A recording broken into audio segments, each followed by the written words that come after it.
स्वागतम सुस्वागतम. सर्वांना माझा नमस्कार. माझे नाव वेदिका शांतलीन विभूते आहे. माझ्या शाळेचे नाव जिल्हा परिषद केंद्रीय प्राथमिक शाळा आहे. मी इयत्ता 2री शिकत आहे. आज महात्मा ज्योतिबा फुले यांची जयंती आपण सर्वजण साजरी करीत आहोत. महात्मा ज्योतिबा फुले यांचा जन्म 11 एप्रिल 1827 मध्ये सातारा जिल्ह्यातील खडगुळ या गावी झाला.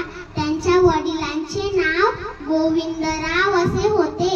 तसेच त्यांच्या आईचे नाव चिमणाबाई असे होते. स्त्रियांना शिक्षण घेणे महापाप मानला जात असतात. अशा कठीण परिस्थितीत ज्योतिबांनी सावित्रीबाईला लिहायला वाचायला शिकवले. महात्मा ज्योतिबा फुले व सावित्रीबाई सन 1827 मध्ये पुण्यातील मुलींची शाळा सुरू केली. मुलींना शिकवायला जात असताना लोक त्यांच्या अंगावर चिखल, दगड, माती, शेण फेकायच्या, तरी त्या डगमगल्या नाही. त्यांना माझे कोटी कोटी प्रणाम. एवढे बोलून मी माझे भाषण संपवते. जय